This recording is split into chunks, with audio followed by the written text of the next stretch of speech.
Assalamualaikum warahmatullahi wabarakatuh. Good morning, students. Today we are going to discuss about a leaf. That is one of the most important part in the plant body.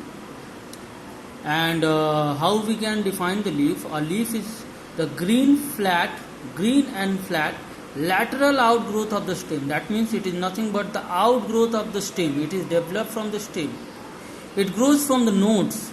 As already said you during the explanation of the stem that many joints are present in the stem, that is called the nodes, and from these nodes leaves arises. So leaves are green flat lateral outgrowth of the stem. It grows from the node and bears a bud at its axil. That means the angle between the stem and the leaf. Here I have told you now the angle between the stem and the leaf is called axil.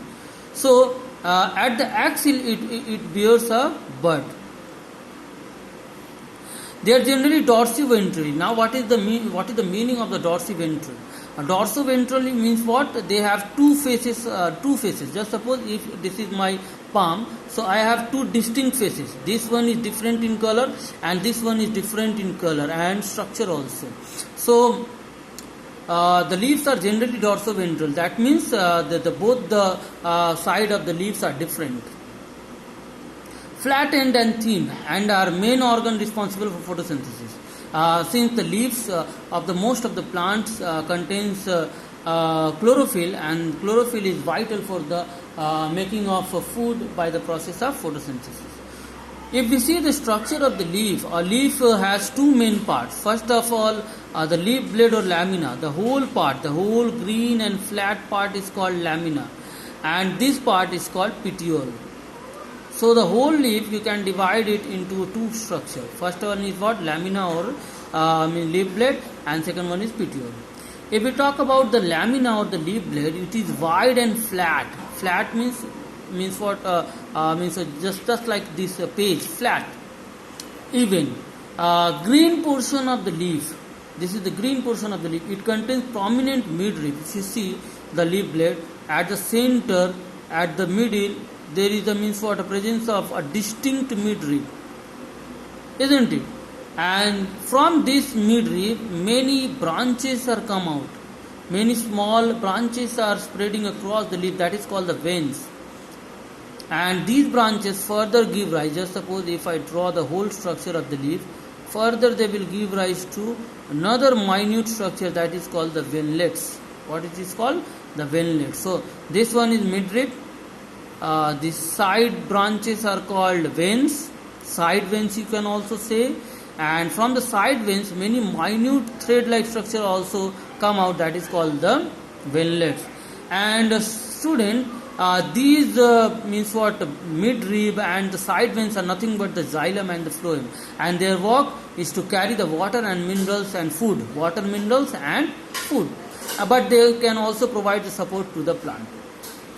So what are the function of the midrib and the veins? The function of the midrib and the veins, since they consist of xylem and phloem, so they carry water and minerals and food from the leaf to different parts of the body, and from the root to the leaves.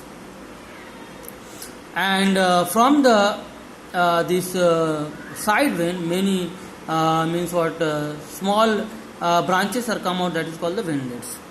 Now, if we talk about the petiole, petiole is stalk-like structure which connects the leaf blade to the stem. Some plants contain small flap-like structure at the base of the. Some plants, not in all plants, contains what?